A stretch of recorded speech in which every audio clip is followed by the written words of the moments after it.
اعوذ باللہ السمیع العلیم من الشیطان اللعین الرجیم بسم اللہ الرحمن الرحیم وبہ نستعین وہو خیر معین الہ انطقنی بالہدی والہمنی التقوی۔ سب سے پہلے تو پروردگار کا بہت بڑا احسان کہ پھر اس نے ایک مرتبہ سعادت دی، توفیق دی کہ آپ مومنات کی خدمت میں حاضر ہوں، اور اس سے بھی بڑا احسان کہ پچھلے لاسٹ درس میں ایک مسئلہ مکمل بیان نہیں کر پائی، اور اس وقت سے بہت ہی سٹریس میں تھی کہ اس سے پہلے مر گئی تو یہ بڑا میری گردن پر بوجھ رہ جائے گا۔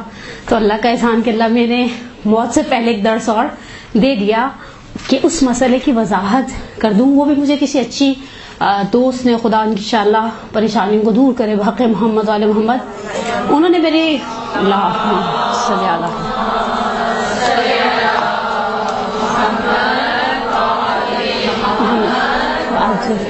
انہوں نے میری توجہ اس مسئلے کی طرف دلوائی۔ انہوں نے کہا کہ آپ نے یہ مسئلہ بیان کیا، میں نے کہا یہ مسئلہ سیستانی کا ایسے نہیں ہے، تو انہوں نے کہا خیر وہ 57 منٹ کا لیکچر مجھے دوبارہ سننے کی ہمت نہیں تھی، پتہ نہیں لوگ کیسے سن لیتے ہیں۔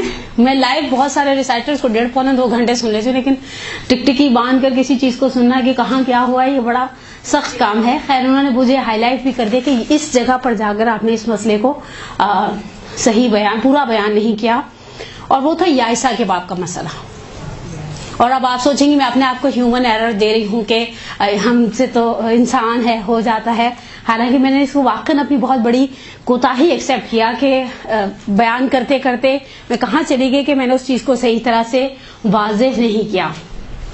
غیر سیدہ یا سیدہ، آیت اللہ سیستانی دام ذلہ العالی فرماتے ہیں دونوں ہی 60 سال میں یائسہ ہوتی ہیں، دونوں ہی 60 سال میں یائسہ ہوتی ہیں۔ البتہ وہ عورت جو سیدانی نہیں ہے، لائک می، اور بہت ساری ہمارے درمیان ایسی بھی ہیں جو سید نہیں ہیں، بعض ایسی ہیں جنہیں خدا نے شرف دیا ہے سادات میں سے ہونے کا، وہ عورت جو سید نہیں ہے 50 سال پورے ہونے کے بعد 60 سال پورے ہونے سے پہلے ایسا خون دیکھے کہ اگر وہ 50 سال سے پہلے دیکھتی تو قطعاً کہتی کہ یہ حیض ہے، علامتیں وہی ہیں، کیفیت وہی ہے، خون کا مزاج بھی وہی ہے، اور عورت کا اپنا مزاج بھی وہی ہے۔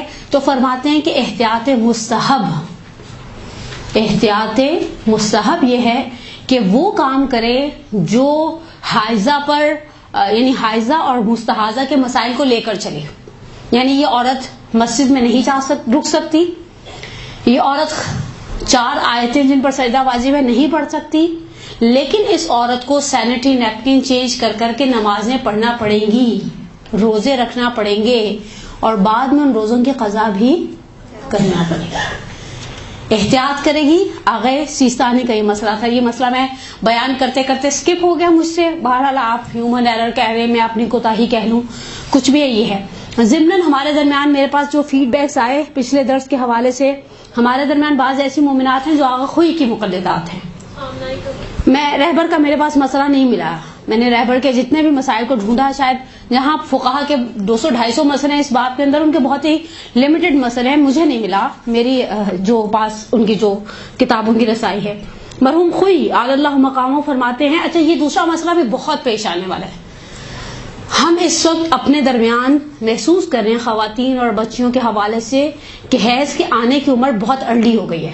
یعنی آپ سکولز میں جائیں، گریڈ 4 کی بچی، پہلے تصور بھی نہیں تھا 3-4 یعنی کلاس کی بچی کے ساتھ یہ ایشو ہو۔ اب ہم دیکھتے ہیں کہ ادھر سے عمر بہت آگے جانے لگ گئی ہے، اور وہ بچی کے لیے بہت درد سر ہو جاتا سب چیزوں کو ہینڈل کرنا اور ٹیکل کرنا، اور ادھر سے خواتین کو لیٹ مونوپوز شروع ہو رہا ہے، یعنی خواتین کا یائسہ کا سن جو ہے وہ آگے جاتا جا رہا ہے۔ پہلے نارملی 45-40 سال کے بعد خواتین کو یہ حیض بند ہونے لگ جاتے تھے، اور غیر سیدانیاں مثلا وہی 48 ایئرس کے لگ بھگ جو میں نے آپ کی خدمت میں پچھلی دفعہ درس میں بیان کیا تھا، وہ فقہ اعتبار سے یائسہ ہو جاتی تھیں اور پریکٹیکلی بھی یائسہ ہو جاتی تھی۔ لیکن اس وقت میرے پاس مثلا مختلف مدارس کے حوالے سے 8 یا 10 کیسز ایسے ہیں، 53 54 حتیٰ 57 ایئرس کی خاتون ہے جنہیں ریگولر پیریڈز آ رہے ہیں، اور یہ 50 پلس والی میجورٹی آغا خوئی یا امام خمینی کی تخلیق میں ہمارے پاس یہ ممکنات. امام خمینی کا تو سیدھا صفحہ پھاڑ دے, سیدانی 60 سال اور غیر سیدانی 50 سال. اگر کوئی ان کی بھی ایک وضاحت کر دوں ان لوگوں کے لیے جو صرف آن لائن درس کو سنتے ہیں, ریکارڈنگ بعد میں سنتے ہیں. مرحوم آیت اللہ خوئی فرماتے ہیں جو عورت سید نہیں ہے 50 سال پورے ہونے پر جائزہ ہو جاتی ہے, ٹھیک ہے, اچھا, اور سیدانی 60 سال پورے ہونے پر جو ہے وہ جائزہ ہو جاتی ہے. البتہ فرماتے ہیں کہ سیدانی 50 سال سے بعد اور 60 سال سے پہلے ایسا خون دیکھے کہ جو اگر وہ پہلے دیکھتی تو اسے حیض قرار دیتی, تو پھر فرماتے ہیں کہ وہ احتیاط واجب کی بنا پر تروک حیض اور اعمال مستحاضہ کو انجام دے گی. مسئلے کو دہراؤں نہیں, ان میں احتیاط مستحب ہے, وہ غیر سیدانی کا مسئلہ ہے, یہ احتیاط واجب ہے اور الگ مسئلہ ہے, ٹھیک ہے. یہ ایک مسئلہ. اب آج جو ہم پچھلی دفعہ پڑھا رہے تھے اور ہم نے 2 چیزیں چھوڑ دی تھیں, محرمات حیض, یاد آیا؟ ہم لاسٹ ہماری گفتگو اسی حوالے سے چل رہی تھی. محرمات حیض میں ہم نے تقریباً آلموسٹ 5 چیزیں آپ کی خدمت میں بیان کی تھی. آپ میں سے کوئی تیزی سے بیان کرے گا؟ نہیں, وہ تو ہم نے کالمز کھلوائے تھے, یعنی میں نے کہا تھا اگر آپ اپنے لیے نوٹس بنا رہی تو کالمز کھولیں. مثلا 5 چیزیں جو حائضہ پر حرام ہیں وہ ہم نے آپ کی خدمت میں بیان کی تھی. پہلی, نماز, ہر وہ عبادت جس میں طہارت کی شرط ہے. دوسرے, روزہ. تیسرے, چوتھے, مسجد میں رکنا. مسجد میں رکنا, ایک دروازے سے نکل کر دوسری مسجد سے نکل سکتی ہے عورت, البتہ مسجد الحرام اور مسجد النبی میں یہ عمل بھی جائز نہیں ہے. 4 ان آیات کو پڑھنا جن پر سجدہ واجب ہے. اب آ جائیں, پھر فرماتے ہیں کہ مسجد میں کچھ رکھنا یا اٹھانا اکارڈنگ ٹو آیت اللہ سیستانی جائز نہیں ہے, چاہے وہ چیز آپ باہر سے کیوں نہ رکھ رہے ہوں. رکھنا اور اٹھانا یہ پریکٹیکلی ہم ایسے کام کرتے نہیں ہیں. خواتین ہمارے مسجد سے ذرا دور ہی رہتی ہیں. 7ویں اور آخری چیز ہے شوہر کے ساتھ تعلقات قائم کرنا. البتہ میں اس کو بہت زیادہ کھول کر بیان نہیں کر سکتی, اس میں صرف وہی تعلقات قائم کرنا, اس کے علاوہ کے جو دوسرے امور ہیں ان کو شریعت نے حرام قرار نہیں دیا. بہرحال یہ 7 چیزیں وہ ہیں جو حائضہ پر حرام ہیں. اچھا, اب آپ ان 7 کو ایک میانہ, ایک پیمانہ, ایک معیار قرار دیں. آپ دیکھیں گی کہ ہمارے ہاں سوال آتا ہے حائضہ بھی رجب شروع ہوگا, سوال آئے گا رجب کی نیاز پکا سکتی ہے؟ بالکل پکا سکتی ہے. ان 7 چیزوں کے اندر رجب کی نیاز پکانا شامل نہیں. حائضہ امام بارگاہ میں بیٹھ سکتی ہے؟ بالکل بیٹھ سکتی ہے. امام بارگاہ مسجد کا حکم نہیں رکھتا. حائضہ ممبر پر بیٹھ کے مجلس پڑھے گی یا کرسی پر بیٹھ کے پڑھے گی, جس پر دل چاہتا ہے بیٹھ کر پڑھے, اس کو کہیں اس طرح سے بیٹھنے کی ممانعت نہیں ہے. اب آ جائیے دوسری چیز, دوسرا کالم, وہ چیزیں جو حیض کی وجہ سے باطل ہو جاتی ہیں. فرماتے ہیں سب سے پہلی چیز جو حیض کی وجہ سے باطل ہوتی ہے وہ ہے نماز, چاہے سلام کہنے سے 1 لمحہ پہلے ہو. یعنی سلام کے مکمل ہونے سے پہلے اگر خاتون حائضہ ہو جائے گی تو وہ نماز اس کی باطل ہو جائے گی.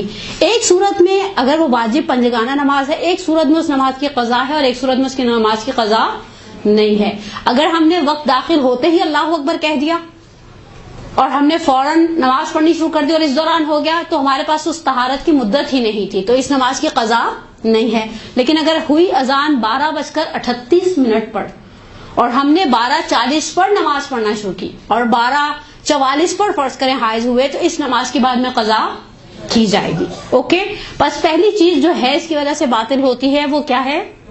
نماز. دوسری ہے روزہ, چاہے اس کا بھی یہی سینیریو کریٹ ہو جائے کہ ابھی مؤذن نے اللہ اکبر کہنا شروع نہیں کیا. آپ نے دیکھا ہوگا بعض ایرانی چینلز آ رہے ہوتے ہیں, اس سے پہلے ٹن ٹن ٹن دکھاتے ہیں. انہوں نے ٹن ٹن شروع کیا اور آپ کو حیض آ گیا, آپ کا یہ روزہ گیا. اور یہ روزہ اگر ماہ مبارک رمضان کا تھا آپ کو اس کی قضا کرنی پڑے گی, اور واجب روزوں میں سے تھا تو آپ کو اس کو ریپیٹ کرنا پڑے گا. تیسری چیز جو طلاق حیض کی وجہ سے باطل ہو جاتی ہے وہ طلاق. ہمارے فقہا, مشہور فقہا, حالت حیض میں طلاق کو صحیح نہیں مانتے سوائے 3 صورتوں کے. لکھواؤں؟ ٹھیک. پہلی, وہ بچی جس کا نکاح ہوا ہے لیکن شوہر کے ساتھ جسمانی تعلقات قائم نہیں ہوئے، اگر اسے حالت حیض میں طلاق دی جائے طلاق صحیح ہے، طلاق کی صحت پہ اثر نہیں پڑے گا۔ دوسرا یہ کہ عورت پریگننٹ ہو اور حائضہ ہو، جو کہ ریئر ہوتا ہے لیکن ہوتا ہے اسی معاشرے میں۔ ہم اہل سنت کے ساتھ رہ کے ہم نے ان سے کچھ مسائل لیے۔ ہمارے یہاں یہ کانسیپٹ ہے کہ حاملہ عورت کی طلاق نہیں ہوتی، یہ کانسیپٹ صحیح نہیں ہے۔ حائضہ عورت کی طلاق نہیں ہوتی، ان 3 شرطوں کو نکال کر حاملہ عورت کے ساتھ طلاق کا کوئی کنسرن نہیں ہے۔ البتہ بھئی دوسری شرط کہ عورت حاملہ ہو اور پھر حائضہ ہو، اگرچہ ریئر ہوتا ہے لیکن اگر ایسا ہو جائے تو یہ طلاق جو دی گئی ہے وہ صحیح ہے۔ تیسرا یہ کہ کسی کی بیوی غائب ہو جائے، خدا نخواستہ کچھ ایسی سچویشن کریٹ ہو جائے، مرد اتنی دور ہے، عورت کہیں اور ہے اور ان کے پاس کمیونیکیشن کا کوئی راستہ نہیں ہے کہ مرد سوال کر سکے کہ تم حائضہ ہو یا نہیں ہو۔ اگر اس صورتحال میں بھی بالکل آپس میں کوئی واسطہ تعلق نہیں ہے اور بالکل ڈھونڈ نہیں سکتے ایک دوسرے کو، اور مرد طلاق دینا چاہے تو پھر اگر وہ طلاق دے دیتا ہے اس حالت کے اندر تو وہ طلاق صحیح ہے۔ 3 صورتیں میں نے آپ کی خدمت میں بیان کر دی۔ اب آ جائیں چوتھی چیز جو باطل ہو جاتی ہے، وہ ہے غسل۔ اب غسل واجب ہے یا مستحب؟ ٹھیک ہے، غسل ہے یہ واجب اور مستحب وضو۔ مستحب وضو کی آپ میں سے کوئی ایک مثال بنائے گا؟ جمعہ مستحب وضو، غسل نہیں۔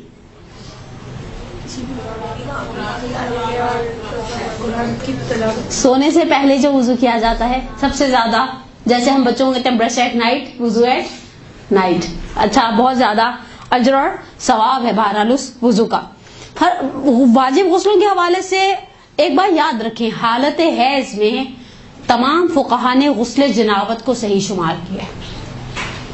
یعنی آپ آغا خوئی کو لے لیں، مرحوم علی اللہ مقامہ کو، آغا سیستانی کو لے لیں، دامت اللہ العالی، امام خمینی، انہوں نے کہا فرض کریں مثلا ایک عورت جنب تھی، اس سے پہلے کہ وہ غسل جنابت کرتی، حیض کی حالت سے لاحق ہو جائے، عارض ہو جائے، اگر یہ غسل حیض جنابت کرنا چاہے، ہمارے ایک سوچ ہوتی کہ ہم پاک نہیں ہوئے۔ یاد رکھیں جنابت ایک الگ کالم ہے، حیض ایک الگ کالم ہے۔ ہمارے ہاں بہت سارے لوگ ایسے ہیں جو حالت حیض میں مجلسوں میں جاتے ہیں، حالت جنابت میں ہم تصور بھی نہیں ہے ہمارے دیندار طبقے میں۔ تو بس یاد رکھیں حالت حیض میں، فرض کریں مڈ میں ہو، اینڈ میں ہو، سٹارٹ میں ہو، اب یہ میرا موضوع یہ والے مسائل نہیں ہیں ورنہ اس کی کچھ تفصیلات اپنی جگہ پر باقی ہیں، لیکن فقہا نے اس غسل کو صحیح شمار کیا ہے۔ اب ایک سٹیپ آگے بڑھیں غسل جمعہ کے حوالے سے۔ غسل جمعہ میں آغا سیستانی فرماتے ہیں کہ احتیاط واجب کی بنا پر حائضہ کا غسل جمعہ اشکال لگتا ہے، یعنی انہوں نے اسے صحیح شمار نہیں کیا۔ جیسے ایک مثلا ہم کتابیں پڑھ کے عمل کرنے والے لوگ ہیں نا، ہم ویسے بھی بیچارے لکیر کے فقیر ٹائپ کے لوگ ہیں۔ ایک کتاب ہے، مجھے آتھر آغا علی اکبر مہدی پور کی ٹرانسلیشن کی ہے فیضیاب رضوی صاحب نے، اجساد لافانی کے نام سے۔ اس کے اندر ایسے بہت سارے 300 ساڑھے 300 واقعات نقل کیے ہوئے ہیں جس میں میت کو کہ جسم کو نقصان نہیں پہنچاتے، حشرات الارض نقصان نہیں پہنچاتے، اور فشار قبر اور وہ جو سارا کچھ ہوتا ہے نا وہ سب، وہ میت سالم رہتی ہے۔ اس میں مثلا انہوں نے کچھ گروہ 10 گروہ بتایا، اس کے علاوہ کہا کہ اگر کوئی شخص فرض کرے مثلا غسل جمعہ کو 40 غسل جمعہ انجام دے، اب فرض کرے ہم نے سوچ لیا، ہم نے سن لیا، ہم نے سوچا چلو یہ ہم گھروں میں بھی تو ہم وہ فیومیگیشن کرواتے نا، ہم اپنی قبر کی فیومیگیشن کروانے کے لیے یہیں سے 40 غسل جمعہ کر کے جائیں۔ آغا سیستانی نے حالت حیض میں غسل جمعہ کو صحیح شمار نہیں کیا۔ البتہ آغا نے اپنے جہاں پر مسائل بیان کیے، میرے پاس مسئلہ تو ایک عالم کے ریفرنس سے آ گیا ہے لیکن انہوں نے ایڈریس نہیں لکھا۔ فرماتے ہیں اگر رجا کی نیت سے اسے انجام دے تو کوئی حرج نہیں ہے۔ رجا کی نیت جو ہے کہ ہمیں نہیں پتا کہ یہ عمل مستحب ہے یا نہیں ہے، لیکن ہم رجا بیسیکلی اردو میں بھی استعمال ہوتا ہے۔ رجا کے کیا معنی ہے؟ امید۔ ہم امید کرتے ہیں کہ خدا اس عمل کو انجام دینے پر ہمیں ثواب انشاءاللہ عنایت کرے گا۔ تو رجا کی نیت سے اگر کوئی حائضہ غسل جمعہ کو انجام دے تو ایسا نہیں کہ آپ کہیں حرام ہے، ایسا نہیں کہ آپ کہیں گناہ ہے، آپ ایسا نہیں کہ کہیں کہ اسلام نے اسے پسند نہیں کیا، رجا کی نیت سے آپ نے انجام دے دیا، انشاءاللہ اللہ میں کچھ نہ کچھ ثواب اپنی بارگاہ سے عنایت کرے گا۔ لیکن آغا خوئی کے نزدیک غسل جمعہ میں کوئی اشکال نہیں ہے۔ اب آ جائیں تیسرا کالم، یہ ہو گئے ہمارے 2 کالم کمپلیٹ ہو گئے۔ تیسرا کالم مکروہات حائض۔ پہلی چیز جو حائض پر مکروہ ہے وہ محتضر کے پاس رہنا ہے. محتضر کسے کہتے ہیں؟ جو جان کنی کے عالم میں. ہمارے یہاں ٹریجڈی یہ کہ محتضر کو بولنے کی بھی اجازت نہیں دیتے. یہ بہت بہت پریکٹیکل چیز ہے, پتہ نہیں کیوں بولنے نہیں دیتے. میں نے اپنے اطراف میں بعض لوگوں کو دیکھا, وہ بیچارہ کچھ بولنا چاہ رہے ہیں مرحوم, اور نہیں ایسی باتیں نہ کریں. بھائی اس کو نظر آ رہا ہے وہ کچھ جو مجھے اور آپ کو نظر نہیں آتا. لیٹ دیم فری, انہیں بولنے دیں. وہ بیچارے اگر کوئی وصیت کرنا چاہتے ہیں, کہنا چاہتے ہیں مثلا میرا جنازہ وہاں دفنایا جائے اور مجھے مرنے کے بعد جو کیا جائے, انہیں چھوڑ دیں ان کے حال پر. ہم اپنی یہ جو ڈائلاگ بازی میں اس کا بہت قیمتی وقت ہوتا ہے, اس کی پیشانی پر موت کا پسینہ آ رہا تھا, ہم بولی چلی جا رہے ہوتے ہیں. آپ چھوڑ دو, اسے بولنے دیں. بیچاری عورتیں اس کے سراہنے کھڑی ہو جائیں تو ویسے ہی واویلا مچا دیں گی. آپ کی ذمہ داری کیا بنتی ہے؟ اسے روبے قبلہ کر دیں. آپ کے لیے کیا پسندیدہ ہے؟ یہ القائم ہی کے جو چھپے ہوئے ہیں وہ بعد میرے مرنے کے کام ہی ہے کرنے کا. آپ کے لیے کچھ چیزیں ریکمینڈ کی ہیں شریعت مثلا, اس کے سراہنے یاسین پڑھی جائے, اسے روبے قبلہ کیا جائے, اسے یہ کیا جائے. ہم اس کے سراہنے کھڑے ہو کر پہلے شور مچاتے رہتے ہیں, پھر جب وہ مر جاتا تو رونا دھونا شروع کر دیتے ہیں. حالانکہ ہمیں اپنے حال پر بھی رونا چاہیے. مکروہ ہے. دوسرا مکروہ ہنا یعنی کسی انٹی کا نام نہیں لیا میں نے. ہنا یعنی مہندی, اور مہندی جیسی چیز سے خضاب کرنا, یعنی مہندی اور دوسری چیزوں سے ڈائی ٹائپ کے جو کام کرتی ہیں آنٹیاں, آپ کو پتہ ہے نا, خواتین تو ماشاءاللہ اس کام کے اندر بڑی مہارت رکھتی ہیں. تیسرا مکروہ ہے حاشیے قرآن اور قرآن کے خطوط کے درمیان کو چھونا. مثلا دیکھیں, اگر فرض کریں تھوڑی دیر کے لیے آپ کنسیڈر کریں کہ یہ قرآن ہے, ان حصوں کو چھونا, کیونکہ آپ اسے تو چھو ہی نہیں سکتے نا, اسے چھونے کی شریعت نے آپ کو اجازت نہیں دی. یہ سائڈوں سے بعض بزرگان, اگر آپ نے کبھی امام خمینی علیہ الرحمہ, امام راحل رہبر کبیر کے وہ ویڈیو دیکھے, انہوں نے دستانے پہنے ہوئے ہیں وائٹ کلر کے, تو سکون سے بیٹھ کے قرآن کی تلاوت وہ کر رہے ہیں. مجھے ان کی ہاسپٹل والی جو لاسٹ کچھ ویڈیوز ان کی وائرل ہیں, امام خمینی علیہ الرحمہ کی نماز کی ہے وہ جو ڈرپ والی, اور یہ ایک قرآن والی ہے, اس میں انہوں نے دستانے پہنے ہوئے ہیں. جہاں اتنے خرچے کرتا ہے بندہ ایک دستانے خرید لے اور حالت حیض میں وہ دستانے پہن کر قرآن پڑھا جائے. چوتھی چیز جو مکروہ ہے, قرآن کو کیری کرنا. اسی مدرسے کی ایک پوسٹ ہے آقا بہجت کے اقوال کے حوالے سے کہ وہ جادو اور نظر بد کے لیے انہوں نے کہا اپنے ساتھ ایک چھوٹا قرآن رکھے. حائضہ کے لیے قرآن اپنے ساتھ ہمراہ کرنا مکروہ ہے. مکروہ سے مراد پتہ ہے بعض جگہ پر یہ ہوتا ہے کہ ثواب کم ہے آپ کے عمل کا. ہمیشہ یاد رکھیں مکروہ کی دو کیٹیگریز ہو جاتی ہیں نا. ایک مکروہ وہ ہے جو شریعت نے پسند نہیں کیا, مثلا رات میں کھڑے ہو کر پانی پینا پسند نہیں کیا. البتہ خود آغا سیستانی کے نزدیک اس پر ایک سوالیہ نشان ہے. بعض مشہور فقہا کے نزدیک سیاہ لباس کے ساتھ لباس پہن نماز پڑھنا, آغا سیستانی نے اس سیاہ لباس کو بھی کنسیڈر نہیں کیا, لیکن وہ مکروہ ہے ثواب کو لیس کرنے والا. یہ مکروہ ہے کہ آپ کو ثواب ملے گا لیکن ثواب کم ملے گا. اگر فرض کریں اس گلاس کے اندر دودھ بھر دیا جائے, آپ کو پتا ہے کہ کراچی کے اندر دودھ کے اندر پانی ملایا جاتا ہے, ہم وہ دودھ نہیں پیتے کیا؟ پیتے ہیں, یہ سوچیے چلو اس میں کچھ تو دودھ ہے نا, باقی پانی ہی صحیح. جس طرح سے وہ گلاس پی جاتے ہیں نا یہ سوچ کر کے کچھ تو دودھ ہے نا, چپ چاپ بعض کاموں کو انجام دیں کہ کچھ نہ کوئی ثواب تو بلاخر ہمارے نامہ اعمال میں انشاءاللہ لکھا جائے گا. پانچویں, قرآن اپنے ساتھ رکھنے کا مطلب یہی ہے کیری کرنا. دیکھیں اصل چیز جو لفظ ہے نا, فقہ کے اندر آپ اپنی مرضی سے کوئی رائے نہیں دے سکتے. اپنے ساتھ رکھنا, اب اپنے ساتھ, حتیٰ میں نے اپنے مدرسہ میں ایک سوال, جو ہماری منڈے کلاس ہوتی ہے, میں نے کہا ہم میں سے اکثر خواتین کے بیگ میں تعقیبات ہوتی ہیں, دعائیں ہوتی ہیں, مثلا اپنی حفاظت کے لیے آیت الکرسی وغیرہ والے حفظ ہوتے ہیں. بعض اوقات آپ نے دیکھا ہے مثال ثواب کی مجلس میں مثلا فرض کریں میرے ساتھ مثال کے طور پر وہ کل مجھے کسی نے بڑے بیڈ کمنٹس دیا, آپ نے اتنی مثالیں درس میں سے نکال دیں. میں نے کہا تو درس بھول جاتا ہے, مثالیں یاد رہ جاتی ہیں. ٹھیک ہے, مثلا میری ساس ہی ہیں اور ہم کہیں محفل میں بیٹھے ہیں اور میں امی آپ کی کرسی کے نیچے رکھ رہی ہوں, میرا بیگ ہے, میں اندر سے زیارت کر کے آتی ہوں. یہ بیگ, اس بیگ کے اندر کیا ہے؟ تعقیبات ہیں. کوئی نواحس وہ رکھتا ہے, نواحس ساری. اچھا, ہم نے کارڈز والی وہ پھیلا وغیرہ بھی رکھی ہوتی ہے. میں آپ سے پوچھوں یہ اس قرآن کی بے حرمتی ہے یا نہیں ہے؟ ہم کرتے ہیں کہ نہیں کرتے؟ کیوں کرتے ہیں؟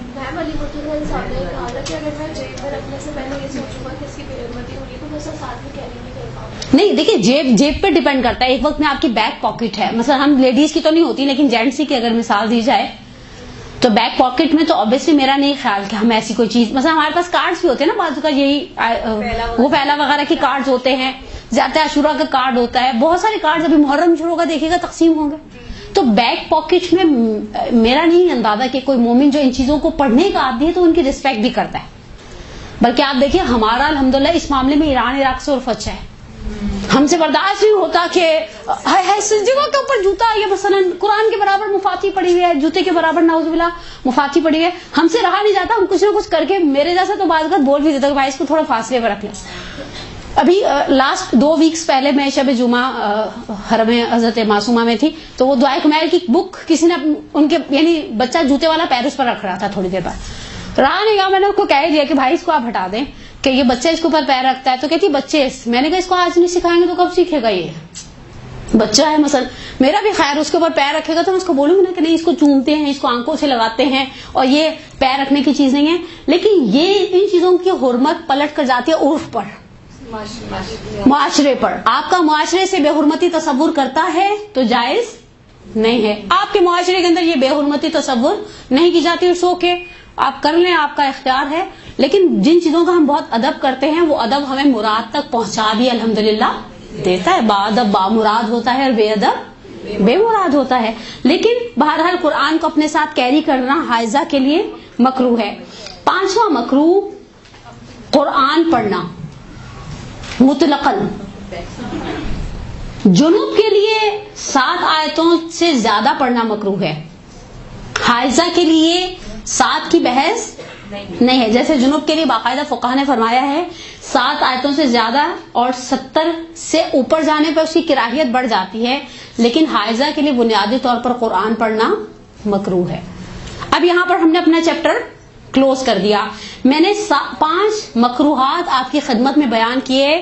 معاشرے میں 3 چیزیں جنہیں مکروہ کنسیڈر کیا جاتا ہے وہ بھی آپ کی خدمت میں بیان کر دوں, اور مستحبات حائض پر آ جاؤں.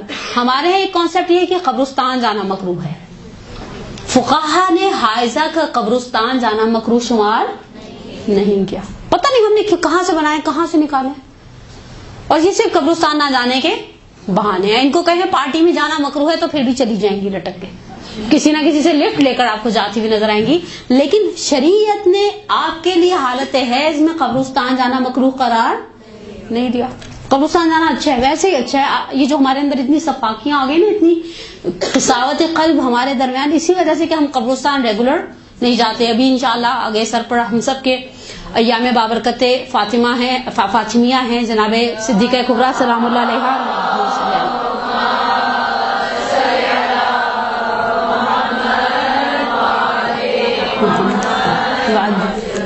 شہادت کے میں 1 منٹ آگے بیان کرتی ہوں. شہادت کے ایام ہیں. شہزادی کی سنت میں سے تھی ایوری منڈے اور ایوری تھرسڈے شہدائے احد کی قبروں پر جاتی ہیں. حالانکہ اس زمانے ابھی بھی احد تھوڑا سا ہٹ کر ہے, جبکہ مدینہ اتنا ایکسٹینڈ ہو گیا. اس زمانے میں obviously ان کو شاید ممکن ہے سواری کا ہی سہارا لینا پڑتا, واک والا سلسلہ نہیں تھا. احد کا تھوڑا ابھی بھی آپ جاتے ہیں تو ٹیکسی پر جاتے ہیں آپ شہدائے احد کی قبروں پر.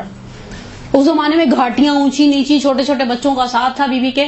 بہرحال عورت کے لیے پہلا مس کانسیپٹ ہمارے ہاں حائضہ کا قبرستان جانا منع سمجھا جاتا ہے. دین نے ایسی کوئی ممانعت. دوسری چیز ہمارے ہاں جو حائضہ کا غسل میت دینا,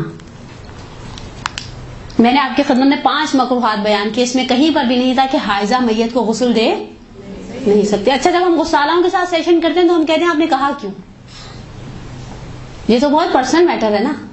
آپ نے کیوں آ کر 4 آنٹیاں کھڑی ہیں میت کے سامنے, آپ نے کہا میں پیریڈز میں غسل دے سکتی ہوں. ان میں بعض ایسی ہوں گی جو فوراً کہیں گی نہیں نہیں آپ تو نکل جائیں یہاں سے. اتنا پرسنل میٹر تھا, آپ نے کہا بتایا ہی کیوں. ٹھیک ہے, وہ مقدس والا واقعہ آپ نے سنا ہوگا نا. مقدس نے جب ڈور ڈالا نماز شب کے لیے پانی لینے کے لیے, اشرفیاں نکلی, پھر ڈور ڈالا, پھر اشرفیاں نکلی. 2 دن 3 دن بعد مقدس نجف میں حمام گئے نہانے کے لیے. حمام چی نے ایک ان کو جملہ کہا, مقدس راز جو تمہارے اور خدا کے درمیان تھا باہر کیسے نکلا. تو ہم اپنے رازوں کو خود ڈسکلوز کرتے ہیں, کوئی فرق نہیں پڑتا, آپ چپ چاپ دے جائیں. ہاں کفن کے اندر جہاں پر لکھا ہوا ہوتا ہے اس اس کو obviously وہ اسماء الہی ہیں، جوشن کبیر ہے، قرآن کی آیات میں یاسین ہے، پتہ نہیں کیا کیا لکھا ہوتا ہے کفن کے اوپر.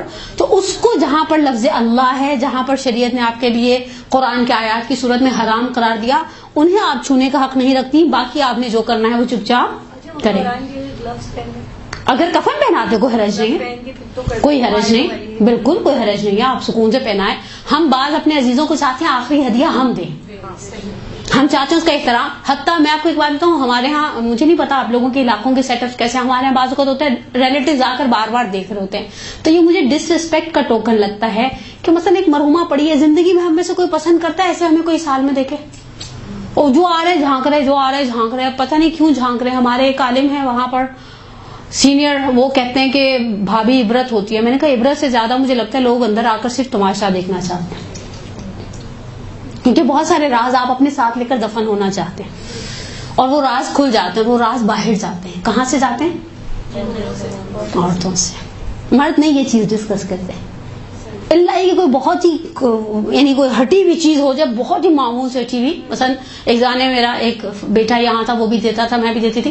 ہم پھر کچھ نہ کچھ ڈسکس کرتے ہیں. اس کے منہ سے میں نے کبھی نہیں سنا سوائے اس کے کہ مثلا کوئی ایکسیڈنٹل کیس ہو جائے اور کوئی بالکل ہی پارٹ ہی کٹا ہوا ہو، یا مثلا بائک سے جیسے خدا نخواستہ لڑکوں کے کبھی بہت بے ایمانہ قسم کے ایکسیڈنٹس ہو جاتے ہیں.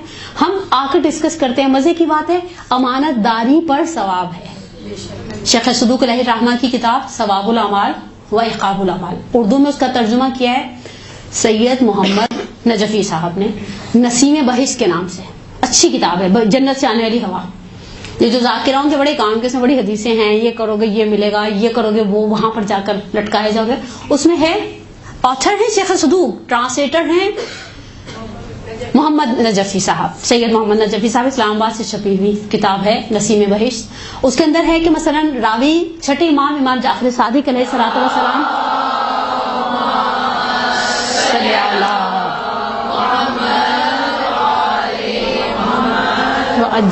امام صادق علیہ السلام سے پوچھتا ہے کہ مولا اس امر کا کیا ثواب ہے؟ تو کہا خدا اس کے کبیرہ صغیرہ گناہوں کو معاف کر دیتا ہے. مفہوم روایت ہے جب وہ امانت داری کرتا ہے. تو راوی کہتا ہے مولا امانت داری والی کیا بات ہے اس میں؟ کہا کہ وہ عیب جو اس کے اندر دیکھتا ہے وہ انہیں برملا نہیں کرتا. حائضہ کا غسل میت دینے میں کوئی مسئلہ نہیں ہے، نظر نیاز پکانے میں کوئی مسئلہ، علم کی قبر دھونے میں کوئی مسئلہ، علم سجانے میں کوئی مسئلہ نہیں ہے، تابوت اٹھانے میں کوئی مسئلہ نہیں ہے. یہ ہم نے خود ہی سے ایک مسئلوں کا ڈھیر نکال لیا. نماز جنازہ میں بھی کوئی حرج نہیں ہے. نماز جنازہ تو حالت جنابت، حالت حیض، حالت نفاس، اصل اسے نماز مسامحتن کہا جاتا ہے. بیسیکلی اس کے اندر نماز والے وہ قوانین نہیں ہوتے. یہ آخری اچھا نماز جنازہ پڑھنے کا اتنا اجر و ثواب ہے. یہ روایت میں نے آغا وحید کے منہ سے، آغا وحید خراسانی دامت اللہ علیہ کے منہ سے سنی ہے کہ جب مومن کو لحد میں لٹایا جاتا ہے نا تو وہ خدا کی بارگاہ میں پہنچتا ہے، تو فرشتے اسے آواز دیتے ہیں کہ تمہارے لیے خدا کی طرف سے ایک ہدیہ ہے. اور یہ مومن کی روح پوچھتی ہے کیا؟ کہا جاتا ہے جنہوں نے تمہارے نماز جنازہ میں شرکت کی خدا نے ان کے گناہ کبیرہ صغیرہ کو معاف کر دیا. یعنی 4.5 منٹ کی بات، اس سے لمبی نماز جنازہ کوئی پڑھاتا ہی نہیں. اور جب ایسے سمیٹتے ہیں نماز جنازہ، عورتیں پڑھیں اچھی بات ہے، شاید تھوڑا ہم ڈرتے. باہر بیٹھی ہوتی بینچ پر، بندہ پوچھے اس کے لیے آپ کو کسی چیز کی، حتیٰ آپ نے دیکھے قرآن خوانی میں تصویر لے کر بیٹھ جاتی ہیں بعض خواتین آج کل، زیادہ تر رواج ختم نہیں پڑھ سکتے، جبکہ میں پڑھ سکتی ہوتی ہے، یہ بھی ہوتا ہے. پتا نہیں پھر مجھے تعجب ہے وہ پھر کرنے کیا جاتے اس مسجد، اس جمعرات والی مسجد. ہم نے اپنے مدرسے میں ایک دفعہ ہوم ورک دیا تھا کہ مینرز آف کانڈولینس کیا ہے اسلام میں. باقاعدہ آپ کے لیے ہر چیز کے مینرز. ایک ٹوائلٹ جانے کے لیے کہتا ہے جاتے ہوئے الٹا پیر رکھو، نکلتے ہوئے سیدھا پیر رکھو، سر کو ڈھانپ کر رکھو، اپنے جسم کا بوجھ الٹے پیر پر ڈالو، یہ کرو، زیادہ دیر نہ بیٹھو. حتیٰ پانی کے ٹیمپریچر پر بحث کرتی ہے شریعت. تو آپ کے خیال میں ایسے ہی چھوڑ دیں کانڈولینس جائیں جا کر؟ ہمارے ہاں تو پتہ ہے سب سے بڑا پرابلم کیا ہے، آپ کہیں دنیا میں بیمار پڑے تو لوگ کہیں گے گیٹ ویل سون، پاکستان میں بیمار پڑے تو کہیں گے ہمارے محلے پچھلے سال اسی بیماری سے کابھی مر گیا تھا. یعنی اب آپ ویری نیکسٹ ٹائم آپ مرنے کے لیے تیار ہو جائیں. لیکن یہ 5 چیزیں مکروہ ہیں، اس کے علاوہ کوئی چیز مکروہ نہیں ہے. اوکے اب آ جائیں مستحبات حائض پر.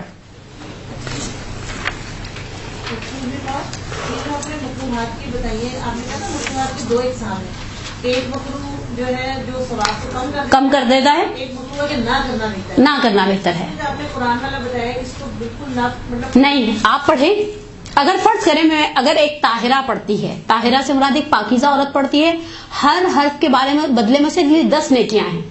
حائضہ پڑھتی ہے، ممکن اسے 7 نیکیاں ملے. پڑھیں کیوں نہیں پڑھیں؟ یعنی ہمارے یہاں ایک کانسیپٹ ہے کہ یہ 5 6 7 دن جو چھٹی کے ہیں یہ بالکل ہی چھٹی ہے.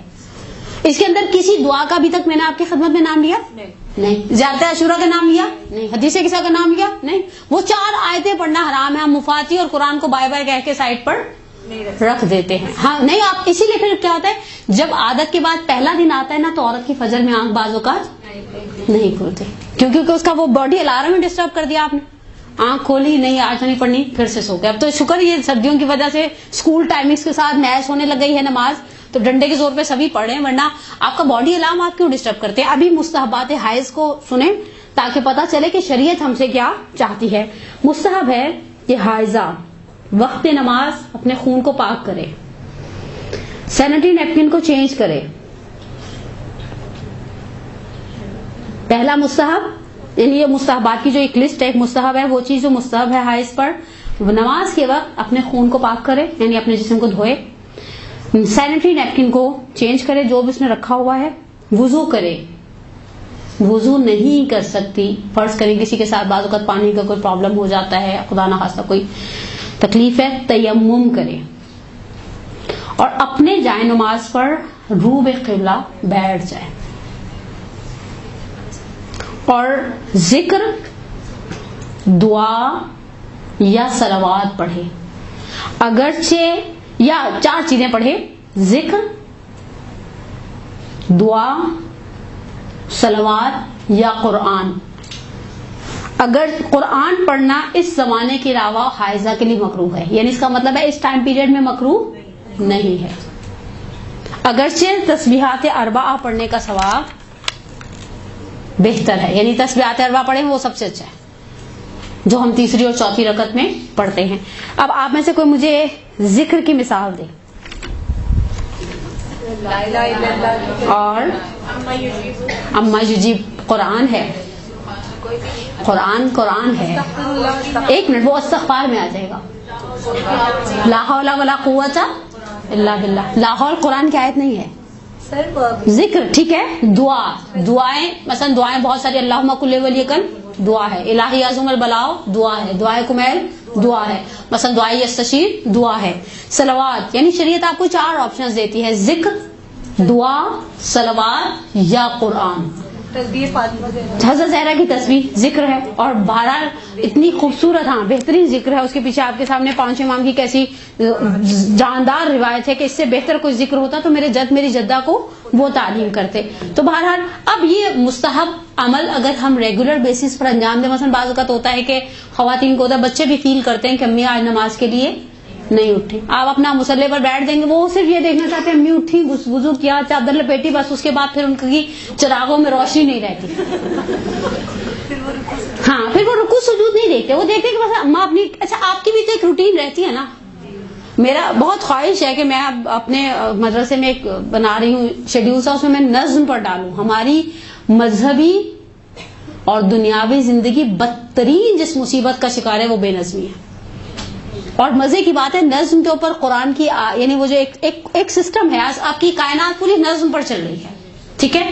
اور سب سے پیاری جو چیز مجھے نظم کے حوالے سے جو سب سے زیادہ جذاب روایتیں میں نے پچھلے دنوں سرچ کری تھی بیٹھ کر نظم کی روایتیں، سب سے زیادہ جو جانانہ جاندار قسم کی روایت، خوبصورت روایت لگی، یہ وہ وصیت ہے جو نہج البلاغہ کے آخر میں موجود ہے. اور وصیت کا ٹائٹل یہ ہے کہ لما ضربہ ابن ملجم. مولا کی ضربت لگنے کے بعد نہج البلاغہ میں تقریباً 4 وصیتیں ہیں.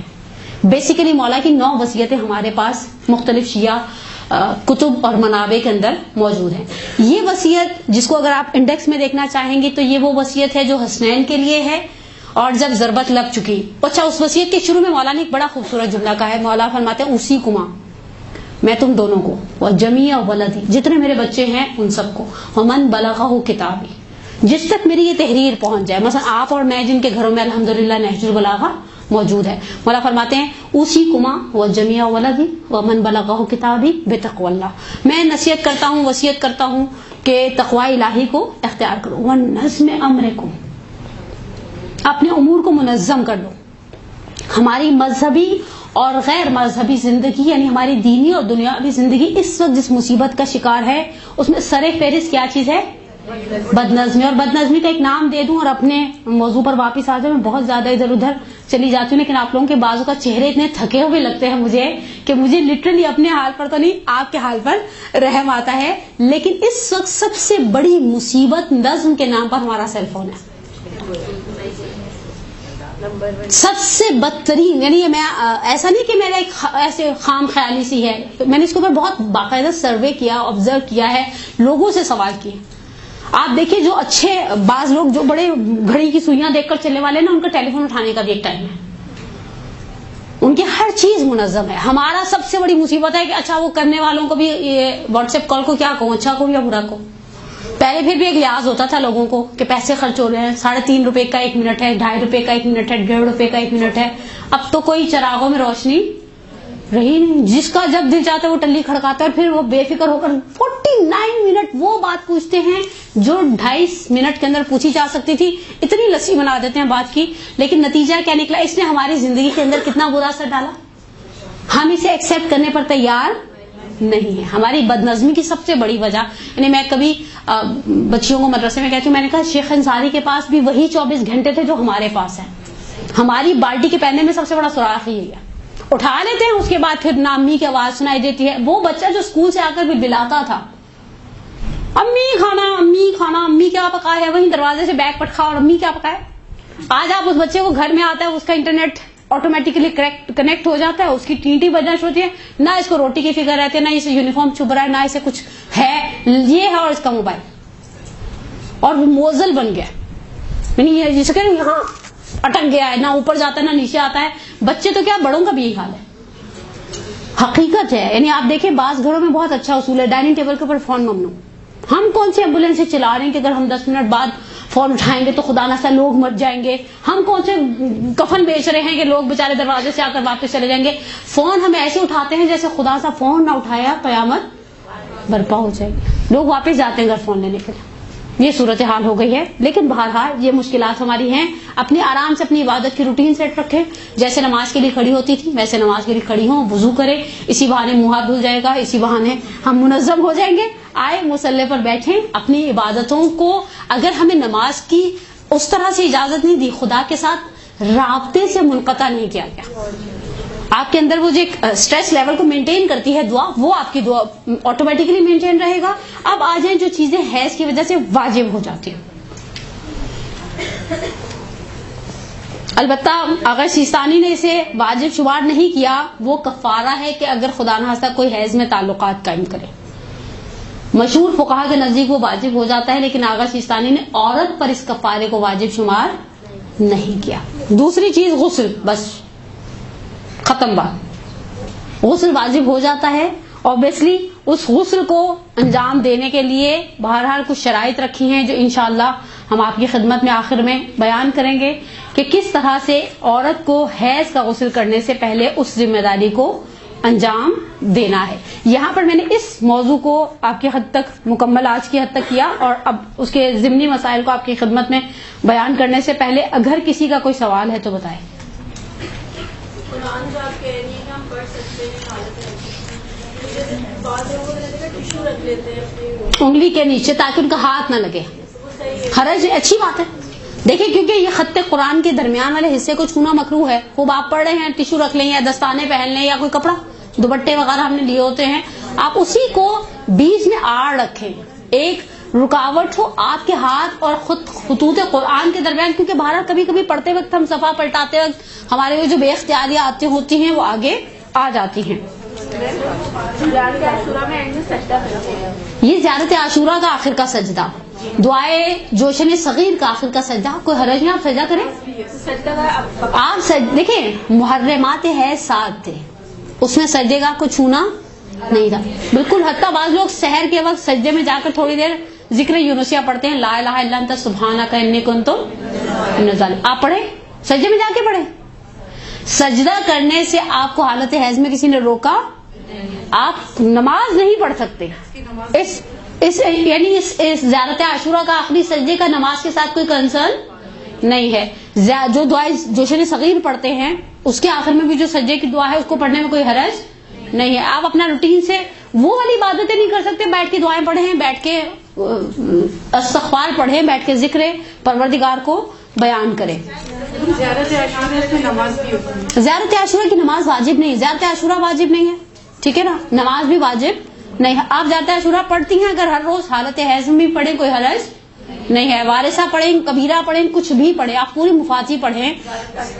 ہر زیارت دیکھیں آپ کو شریعت نے 4 جملے پڑھنا حرام قرار دیا, 4 وہ آیات جن پر سجدہ واجب ہے. قرآن میں بیسیکلی 15 سجدے ہیں, 11 مستحب سجدے ہیں اور 4 واجب سجدے ہیں. 21واں پارہ, 24واں پارہ, 27واں پارہ, 30واں پارہ, ان کے اندر وہ 4 آیتیں ہیں جو آپ کے لیے پڑھنا حرام ہے. اس کے علاوہ ادروائز آپ جو بھی پڑھنا چاہتے ہیں.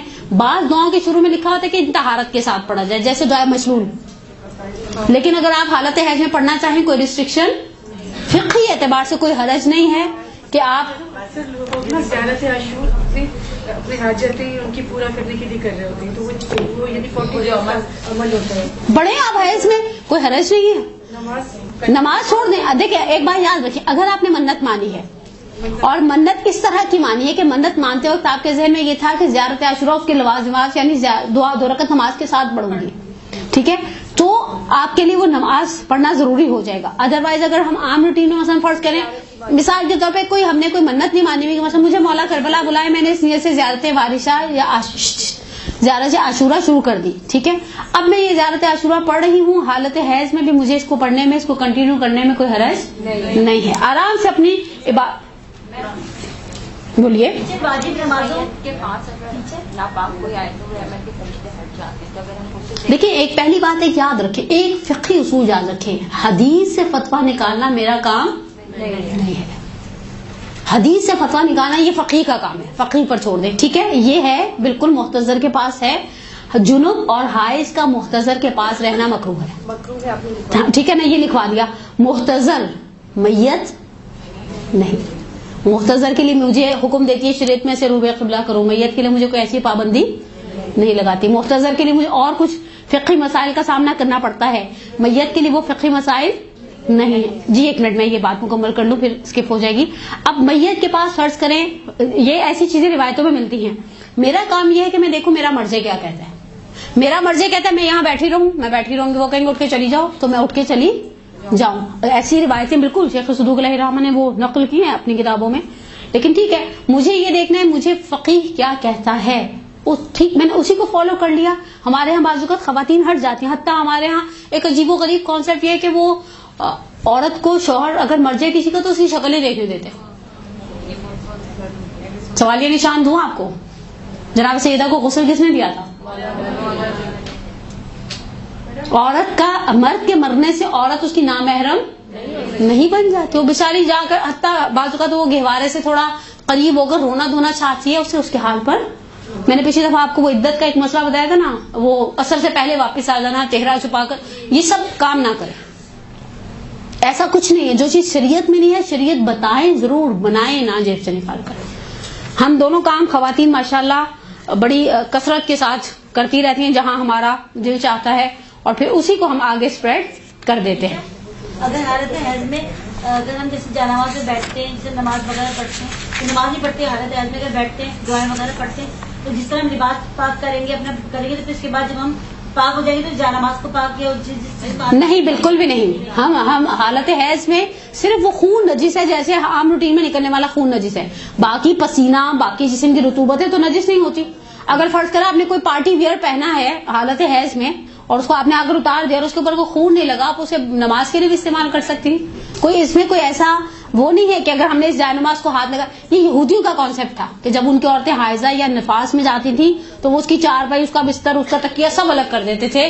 اسلام میں ایسا کوئی کانسیپٹ نہیں ہے. مسلمان ہے, مسلمان کی ان نجاستوں کے علاوہ جو اہل نجاست ہیں اس کے علاوہ وہ مسلمان ہے, اس کا بڑا احترام ہے, اور اس کی رطوبت ہے, اس کا پسینہ, یہ سب پاک ہے, کوئی صحت پہ اس کے اثر نہیں پڑتا. اس کے واجب کی آخری چیز کیا بتائی تھی آپ نے؟ شوہر کے ساتھ جسمانی تعلقات قائم کرنا. نہیں, جو چیزیں ہے وہ صرف وہ ایک چیز بتائی تھی کہ وہ کفارہ اگر فرض کریں بعض فقہا کے نزدیک اگر کوئی خدا سا حیض میں تعلقات قائم کرتا ہے تو کفارہ بھی واجب ہو جاتا ہے. آغا سیستانی نے اس کفارے کو عورت کے لیے واجب قرار نہیں دیا. انہوں نے کہا جی رہبر کا مجھے نہیں, میرے پاس صرف آغا سیستانی کے مسائل ملے ہیں مجھے, وہی میں نے آپ کی خدمت میں بیان کر دیا. بہت ساری چیزوں میں تو بہت زیادہ فرق بھی نہیں نکلتا. عادت کے اعتبار سے حائضہ کی اقسام. عورتوں کو بیسیکلی فقہا نے 6 حصوں میں تقسیم کیا ہے. ان 6 حصوں کی 2 بیسک روٹس کے چینلز بنائے ہیں. پہلا صاحب عادت عورت.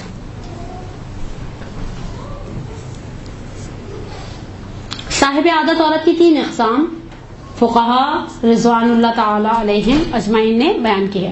پہلی وہ عورت جس کے حیض کا سٹارٹ معین ہے, اسے ہر مہینے, اچھا اس کے اندر ایک چھوٹا سا فرق ہے, فقہی عادت بہت پرفیکٹ ہے. اصل ہر مہینے پہلی تاریخ کو دوپہر میں 2 بجے آتا ہے. فقہ اسے عادت کہتی ہے. عرف میں آپ کو ایسی عادت نہیں ملے گی. یعنی شاید میں نے اپنی جب سے میں یہ فقہی مسائل پڑھا رہی ہوں 3 خواتین ایسے جنہوں نے کہا ہماری ایسی عادت ہے. میں نے کہا بڑی بلیسڈ ہیں آپ کو, تو تصویر خیال سے آپ کے اپنے ساتھ رکھنی چاہیے, اتنی بلیسڈ ہیں آپ. لیکن یہ فقہی عادت ہے. عرفی عادتیں ہماری کیسی ہیں, پہلی نہیں تو دوسری کو آ جائے گا, پہلی نہیں تو 30 کو آ جائے گا, 29 کو آ جائے گا. مثلا ایک آدھ دن ادھر اور ایک آدھ دن ادھر, یعنی یہ ہمارے درمیان رائج ہے, یہ ہمارے درمیان رائج ہے. جس عورت کا واضح معین ہو, کنفرم ہو کہ اسے ہر مہینے کی پہلی تاریخ کو حیض آئے گا یا 5 کو آئے گا یا 12 کو آئے گا, فقہ کی اصطلاح میں سے وقتیہ کہا جاتا ہے. اس کا وقت معین ہے سٹارٹ کا, کسے کب آنے. دوسری وہ عورت ہے کہ جس کو یہ تو پتہ نہیں کہ آئے گا کب, لیکن جب بھی آئے گا 7 دن. وقتیہ. دوسری کو یہ نہیں پتا کہ پہلے کو آئے گا, 6 کو آئے گا, 4 کو آئے گا, 3 کو آئے گا, لیکن جب بھی آئے گا 7 دن سے پہلے یہ عورت کلیئر نہیں ہوگی. ہمارے یہاں ایک دوسرا مسکانسیپٹ, بعض لوگ سمجھتے ہیں غسل کے لیے شام ڈھلے غسل نہیں کرنا, آپ جب پاک ہو گئی آپ نے غسل کرنا ہے. اس کے بعد والی نماز کے لیے آپ پر واجب ہے کہ آپ کو اس غسل کو انجام دینا ہے. فرماتے ہیں اسے عددیہ کہا جاتا ہے, اس کا عدد معین ہے, یعنی ہمیشہ یہ 5 دن ہی دیکھتی ہے, ہمیشہ یہ 7 دن ہی دیکھتی ہے, ہمیشہ یہ 9 دن ہی دیکھتی ہے. اور تیسری قسم ہے جس کا شروع اور اینڈ ہمیشہ واضح ہے, یعنی یہ ہمیشہ 8 تاریخ کو دیکھتے اور 12 تاریخ کو پاک ہو جاتی ہے. اسے وقتیہ عددیہ کہا جاتا ہے. وقتیہ عددیہ جس کا سٹارٹ اینڈ اینڈ فائنل ہے, اس کو پتہ اس نے کب اس کو شروع ہونا ہے, کب اس کو ختم ہو جانا ہے. بڑی یہ بھی انٹی بڑی بلیسڈ ہیں کہ جن کو پتہ ہے, ورنہ نارملی اینڈ پر ہماری خواتین کیا غلطی کرتی ہیں, استبراء کا کانسیپٹ ہمارے ہاں کم ہے. اور ہمارے یہاں دوسرا مسکانسیپٹ یہ کہ گرلز کے لیے استبراء نہیں ہے, حالانکہ شریعت نے گرلز یعنی بیچلر کو شادی شدہ سے الگ الگ نہیں کیا. شریعت نے ایک بندے کو الگ کیا, وہ ایسی نابینا عورت ہے جس بیچاری کو کچھ نظر نہیں آتا, باقی ادروائز کسی کو الگ نہیں کیا. ہمارے ہاں کانسیپٹ ہے کہ گرلز استبراء کریں نہیں, اور باقاعدہ فقہا نے, مرحوم آیت اللہ خوئی نے تو ایک طریقہ بھی بتایا کہ اس طرح سے کیا جائے, جو میں انشاءاللہ آگے آپ کی خدمت میں بیان کروں گی. بہرحال میں نے آپ کی خدمت میں 3 اقسام بتائی صاحب عادت عورت کی, وقتیہ عددیہ اور چلے ایک ترتیب سے بتائیں. وقتیہ ایکسیلنٹ. وقتیہ جس کا آغاز معین ہے, اختتام کا پتہ نہیں ہے. عددیہ جس کا اینڈ پتہ ہے, آغاز کا پتہ نہیں ہے. وہ تیسری معصوم چیز جس کو دونوں کا پتہ ہے وہ وقتیہ عددیہ ہے. ابھی آگے آپ کی خدمت میں عرض کروں گی کہ یہ اس کی عادت اس کے لیے کتنی ویلیویبل ہے.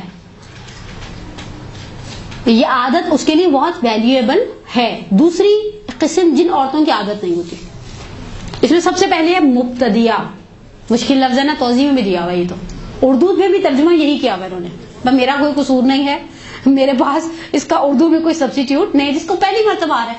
ہماری بچیاں آج کل تو میں نے کہا نا یہ ایج بہت ارلی ہو گئی ہے, 11 سال میں آنے لگ گئے ہیں بچیوں کو, 11.5 سال میں آنے لگ گئے ہیں بچیوں کو. حتیٰ میں نے پچھلے دنوں ایک اسکول کی بچی دیکھی جسے 9.5 سال میں آ گئے تھے, اور اس کے اندر باہر وہ گائنیکولوجسٹ آتی ہیں کبھی کبھی درس اخلاق میں, وہ کہتی ہیں اس میں سب سے بڑا پرابلم ہماری فیڈ کا ہے, ہم جو کھا رہے ہیں نا برائلر اور فاسٹ فوڈ وغیرہ کے نام پہ اس کی بہت ساری مشکلات کھڑی ہو جاتی ہے. اور واقعی وہ اس بچی کے لیے اس ساری سچویشن کو ہینڈل کرنا اور اس کو سمجھانا کہ بیٹا تم نے اب یہ کرنا ہے اب یہ نہیں کرنا ہے, یہ واقعی ایک بہت بڑی ذمہ داری ہے. اور اس حساب سے جو ہم بڑی عورتیں خوش رہتی ہیں نا, اپنے آپ کو پنکھا دیتی رہتی ہیں جنت تحت الاقدام الامہات, کہ ہائے اللہ جنت ماں کے پیروں تلے ہے. بیوی جب آپ جنت کی سیڑھیاں بنائیں گی تو آپ کو ایسا نہ ہو خدا سے اس کی گناہوں کی وجہ سے مجھے بھی جہنم میں جلایا جائے. ہم بعض اوقات ہمیں پتہ ہوتا ہے کہ ہمارا بچہ خدا نہ کسی گناہ کی طرف راغب ہو رہا ہے, لیکن ہم آنکھیں بند کر کے بیٹھے رہتے ہیں. مطمئن رہیں ایسا نہ ہو کہ اس کے گناہوں کی وجہ سے مجھے اور میرے گناہوں کی وجہ سے اسے جہنم میں جلنا پڑے. جس طرح بیماری مسری ہوتی ہے, بعض بیماری ایک بندے سے دوسرے بندے میں, ایک چکن پاکس نکلتا ہے نا بچے کو, تو بچے کو اسکول والے اور ٹیوشن والے ایکسیپٹ. بعض بیماریاں بے بچوں کی ایسی ہوتی ہیں جو ایک بچے سے دوسرے بچے کو وائرل ہو کے لگ جاتی ہیں اور پتہ بھی نہیں چلتا. اب مبتدیہ جسے پہلی مرتبہ ہے, اس بیچارے کو پتہ ہی نہیں کہ کتنے دن آنے, اس بیچارے کو پتہ ہی نہیں ہے کہ اسے کتنے دن آئے گا تاکہ وہ اسی حساب سے چلے. اس میں یہ ہے کہ بہرحال بعض اوقات بچیاں بھی جج نہیں کر پاتی, مائیں بھی جج نہیں کر پاتی, اور بعض اوقات یہ بھی نہیں پتا ہوتا کہ یہ حیض ہے یا استحاضہ, کیونکہ وہ 2 دن آتا ہے پھر غائب ہو جاتا ہے, پھر بعض اوقات آتا ہے, پھر بعض اوقات بہت دیر تک چلتا ہے. یعنی اس میں ہمیں 2 ایکسٹریمز بچیوں میں نظر آتی ہیں, یا وہ بچے جنہیں 2-2.5 دن آتا ہے اور ختم ہو جاتا ہے, یا وہ جنہیں 12-15 دن تک چلتا ہے. تو اس اعتبار سے بہرحال اوبیسلی ماں کی ذمہ داری ہے کہ وہ اس بچی کو سمجھائے کہ اب تمہیں کیا کرنا ہے, نماز کب سے شروع کرنی ہے اور کب تک تم نماز چھوڑ سکتی ہو. دوسری قسم ناسیہ, ناسیہ یعنی بھول جانے والی, جسے اپنی عادت بھول گئی ہے. بعض خواتین ہمارے درمیان ایسی ہیں جو جب تک فیڈ کراتی ہیں بچے کو انہیں حیض نہیں آتا. فرض کرے پہلے 9 مہینے پریگنینسی کے حیض نہیں آیا, پھر 2 سال دودھ پلا رہی تھی حیض نہیں آیا, پھر دوسرا بچہ ہونے والا ہو گیا پھر حیض نہیں آیا. اب اسے یاد ہی نہیں کہ کتنے دن آتا تھا. اور آپ کو دیہات میں بہت ساری ایسی خواتین مل جائیں گی کہ جو ماشاءاللہ ایک سیکوینس کے ساتھ خدا کا احسان ان کے بچے ہوتے رہتے ہیں, اور وہ جو ہے اس فیز سے گزرتی ہیں اور انہیں اپنی پچھلی عادت بھول جاتی ہے. ایسی عورت کو ناسیہ کہا جاتا ہے جو اپنی عادت بھلا دے کہ اسے کتنے دن جب آتا تھا حیض تو کتنے دن آیا کرتا تھا. تیسری اور آخری قسم اور رائج ترین قسم غیر صاحبان عادت میں مضطربہ. اس بیچارے کو کچھ نہیں پتا ہوتا, ڈسٹرب. اور اب جس طرح سے یہ گائنی کے پرابلمز بڑھتے جا رہے ہیں, یہ مشکل خواتین کے اندر بے تحاشا بڑھتی جا رہی ہے مضطربہ کی. یعنی کسی کو سسٹ کا پرابلم ہے تو کسی کو اووریز کا پرابلم ہے تو کسی کو پتہ نہیں فلانی بیماری ہے. ان بیماریوں کا نتیجہ کیا نکلتا ہے, یہ عورت اپنے حیض کے عدد کو مینٹین ہی نہیں کر پاتی. یعنی اس کے پاس ہوتا ہی نہیں ہے. آپ یہ نہیں کہہ سکتے کہ یہ بھول گئی تو یہ ناسیہ ہو گئی. اس بیچاری کو اس مہینے 7 دن آیا, اگلے مہینے 9 دن آئے گا, اس سے اگلے مہینے مثلا 5 دن آئے گا. تو یہ چیز اس کی ایک سائیکل اتنی ڈسٹرب ہے کہ شریعت نے اسے مضطرب عورت کا نام دیا ہے, مضطربہ ہے. اس کی کوئی عادت معین نہیں ہے. یہ مثلا بعض صورتوں میں یہ 10 دن پھر اپنے آپ کو حائض سمجھتی ہے, اور بعض صورتوں میں بعض فقہا کہتے ہیں ارجاب اقارب. ارجاب اقارب مشکل لفظ ہو گیا نا, ہے نا. ارجاب اقارب یعنی رشتہ داروں کی عادت سے رجوع کرنا. خالہ, اچھا اس میں آغا سیستانی نے ایک الگ سے لگائی کہ اپنے جیسی. فرض کریں یہ اگر مبتدیہ ہے اور مضطربہ ہے, ٹھیک ہے, تو وہ پھر کوئی رشتہ دار بھی ایسی ہی ڈھونڈے گی. ایسا نہیں کہ اس پھوپھی کے ساتھ اپنے آپ کو ملائے جو یائسہ ہونے والی ہے. فرض کریں مثلا بچی ہے 12 سال کی, پھوپھی ہے 50 کی, ٹھیک ہے, ہم 50 پر آ جاتے ہیں. اب یہ پھوپھی کے ساتھ اپنی عادت کو نہیں دیکھے گی, یہ دیکھے گی میرے جیسی رشتہ دار لڑکیوں کی عمر کی عادت کیا ہے. مثلا اپنی بہنیں یا مثلا میری بات پھوپھی صاحب بہنیں, ایک ارجاب یا قارب میں ہوتا ہے کہ آپ اپنا وہ دیکھتے ہیں کہ میری عمر کیا ہے, سامنے والی کی عمر کیا ہے. نارملی جب جن لوگوں کا اینڈ والا سائیکل کا اینڈ ہوتا ہے اوبیسلی ان کے دن کم ہونے لگ جاتے ہیں. وہ ان کو ایسا نہیں ہوتا, جن کو شروع میں 9-10 دن بھی آتا ہے وہ جب اینڈ پر پہنچتے ہیں تو ان کے آخر کے صرف 3-4 دن بچ جاتے ہیں. تو بس مضطربہ, ناسیہ, مبتدیہ, اور ادھر سے صاحبان عادت وقتیہ, عددیہ, وقتیہ عددیہ. اب ان سب کا ایک آسان سا سلوشن اور آج کی گفتگو کو مکمل کر دیں. اب عورت کو جب حیض کا خون منقطع ہو جائے, پہلی شرعی ذمہ داری اس کی پتہ ہے کیا بنتی ہے. جب آپ نے کچھ دیر دیکھ لیا کہ خون نہیں آ رہا, خون کے ہمیشہ یاد رکھیں 2 کیٹیگریز ہیں. بعض اوقات وہ جسم سے نہیں نکل رہا لیکن اندر موجود ہے, اور بعض اوقات وہ جسم سے بھی نکل رہا ہے اور اندر بھی موجود ہے. اگر فرض کرے اس خاتون کو نکلنا بند ہو گیا, کچھ تھوڑا ٹائم نکل گیا ہے, اب اس کو شریعت کہتی ہے یہ سب سے پہلے استبراء کرے گی. استبراء یعنی طلب پاکیزگی کرنا. یہ تجسس کرے گی، جستجو کرے گی جو طریقے سے شریعت مقدس سے اسلام نے بتایا، تاکہ اسے پتہ چلے کہ اب یہ حائضہ ہے، اس کے لیے طہارت حاصل ہوئی ہے یا طہارت حاصل نہیں ہوئی. اس کے لیے اسے کاٹن سٹک، ٹیشو، کوئی بھی وائٹ چیز جس کے اوپر واضح ہو سکے اسے انسرٹ کرنا پڑے گا اپنی باڈی میں. اور پھر اس کے بعد جب وہ اسے نکالے گی کچھ سیکنڈز، 3 یا 4 سیکنڈ، ایسا نہیں کہ اس پروسیس کو لمبا کیا جائے، اس کے بعد اسے نکالے گی. اگر وہ وائٹ یا ٹرانسپیرنٹ ہے اسے اپنا غسل انجام دے کر نماز پڑھنی ہے. اگر آغا سیستانی کے نزدیک، یہ صرف آغا سیستانی کا مسئلہ ہے، آغا خوئی والے اس مسئلے کو بالکل بھی ایسے نہ لیں کیونکہ آغا خوئی کے نزدیک یہ مسئلہ ایسا ہے ہی نہیں. اگر ولو بالصفراء، یعنی اگر یہ یلو بھی ہے تو اس سے غسل حیض کرنے کی اجازت نہیں ہے، اور وہ سارے کام کرنے کی بھی اجازت نہیں جو حیض کی وجہ سے اس پر حرام ہوئے تھے. یہ مسئلہ کلیئر ہوا؟ ٹھیک ہے نا. اب ہم آگے چلتے ہیں. پہلے فرماتے ہیں، یعنی فقہا فرماتے ہیں کہ اس کا خون آنا بند ہو گیا، کچھ دیر گزر گئی، اب اسے ایسا لگتا ہے کہ خون اندر بھی موجود نہیں ہے. یہ استبراء کرے گی. 2 میں سے یعنی تیسرا آپشن نہیں آپ کے پاس، یا وہ جو کاٹن آپ نے انسرٹ کی تھی اسے نکالا وہ وائٹ اور ٹرانسپیرنٹ ہے، آپ نے اپنا غسل انجام دیا. فرض کریں یہ ٹائم پیریڈ اتنا ہے کہ آپ اس میں غسل کو انجام دے کر اپنی ظہر اثر کو پڑھ سکتی ہیں، تو پھر آپ پر واجب ہے کہ آپ غسل کو کریں اور ظہر اثر پڑھیں. فرض کریں ٹائم کم ہے تو پھر اس صورت میں آپ کو تیمم کرنا پڑے گا، اور تیمم کر کے اپنی نماز کو ادا کرنا پڑے گا. اور دوسرا آپشن آپ نے چیک کیا 10 دن کے اندر کا ٹائم پیریڈ ہے، اور یا انسان مستربہ ہے یا ناسیہ ہے یا مبتدیہ ہے یا وقتیہ ہے. ٹھیک ہے، اس صورت میں اندر چیک کیا، اندر پتا چلا کہ ابھی طہارت حاصل نہیں ہوئی، تو پھر یہ اپنے غسل کو دوسری نماز کے قضا ہونے تک، یعنی اتنے ٹائم پیریڈ تک ڈیلے کرے گی جتنی دیر میں اسے طہارت کا اطمینان بھی حاصل ہو جائے، وہ اپنا غسل بھی انجام دے دے، اور غسل کو انجام دے کر اپنی عبادتوں کو کنٹینیو، نماز اور روزے کو کر دے. اس حوالے سے مسئلے زیادہ ماہ مبارک رمضان میں اس وقت پیش آتے ہیں جب عورت سحری میں پاک ہوتی ہے. اور سحری میں پاک ہونے کا مطلب یہ ہے کہ اس کے پاس بہت کم ٹائم پیریڈ ہو جاتا ہے نا.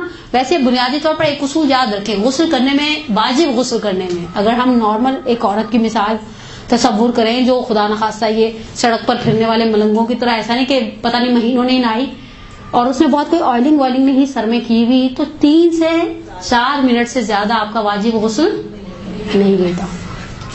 جیسے 4.5 لیٹر پانی میں بھی غسل کیا جا سکتا ہے. ہمارے کراچی کے بعض علاقوں میں پانی کا بڑا سیویئر ایشو ہے. کل پرسوں ہمارے خاتم الانبیاء گرلز برانچ میں ہم نے ایک پریکٹیکل کلاس کی زمین پاک کرنے کے طریقے، ہماری 2 سینئر ٹیچرز تھیں، ہماری دونوں بڑی قابل احترام بہنیں ہیں، انہوں نے زمین کو آغا خوئی کے حساب سے کر اور کلیل سے پاک کر کے دکھایا، پھر آغا سیسانی کے حساب سے کر اور کلیل سے پاک کر کے دکھایا. تو اس میں ہم نے یہ کہا، میں نے کہا بھائی ہمارے پاس پانی میسر ہے، کراچی کے ہر علاقے میں اتنا پانی بھراوانی سے میسر نہیں ہے. اگر خدا نخواستہ آپ کے پاس پانی ہے گھر کے اندر، وہ جو پینے والے کینز ہوتے ہیں، اور پھر آپ یہ نہیں کہہ سکتی میرے پاس پانی غسل کے لیے نہیں. اور تیمم کا بھی بہت آسان سا طریقہ ہے تیمم کی. میں نے ہمارے آغا میرا صوبی کی ایک ویڈیو بنائی تھی ایسے دوستوں کے لیے، اس کو ہم نے اپنے فرینڈس کے گروپ پہ پھیلا دیا ہے. بہت آسانی سے 30 سیکنڈ تو وضو کے لیے لگتے ہیں، تیمم کے لیے 30 سیکنڈ بھی درکار نہیں ہے. بہرحال اپنی نمازوں کی، اپنی عبادتوں کی انسان حفاظت کرے تاکہ اپنی عبادتوں کو صحیح وقت، صحیح موقع پر انجام دے سکے. پروردگار انشاءاللہ بحق محمد علیہ. ہمارے ہاں جنابت کے حوالے سے بھی تیمم کا کانسیپٹ غلط ہے. لوگ نماز چھوڑ دیتے ہیں، یہ نہیں کرتے کہ اٹھ کے تیمم کے ساتھ نماز پڑھ لے. یعنی ایک نماز کو عمدن قضا کرنا عجیب سرسام آور روایتیں. اسی میں نے القائم کے بھی اور شہید دستگیب شیرازی کی کتاب سے بھی ایک وہ واقعہ پڑھا تھا. میں اسے اکثر اس روایت کو کوٹ کرتی ہوں تبرکاً آپ کی خدمت میں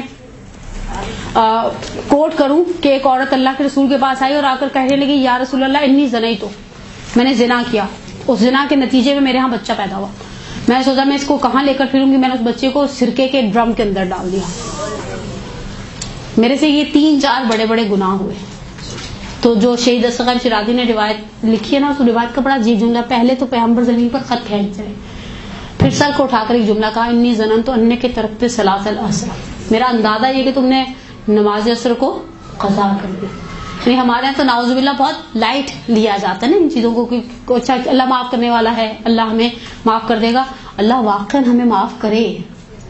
اس وقت جب ہم نے ہلکے پھلکے سے کوئی خدا نخواستہ کوئی ایسا ہم سے نہ جانے میں کوتاہی ہو گئی ہو، ایسی بات نہیں. الحمدللہ وسائل کے ہوتے ہوئے بعض اوقات ہم صرف ازلی سستی سے کام لیتے ہیں اور خدا کی جو ہے وہ شریعت کے قوانین کو توڑتے ہیں. یہ سوال جس کا احتلام کے حوالے سے پرسنل پر میسج پوچھ لیں. اگر غلطی سے قرآن کی واجب سجدے والی آیت پڑھ لی تو کیا حکم ہے؟ آپ سجدے کو انجام دیں، اس کے علاوہ کیا حکم ہو؟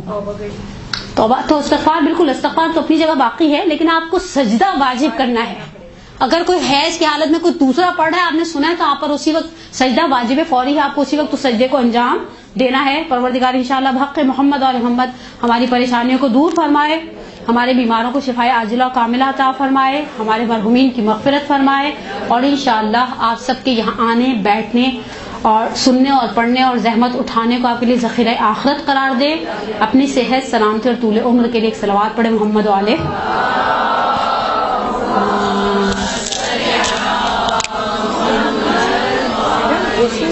برحمتك يا أرحم الراحمين وصلى الله على محمد وآله الطاهرين.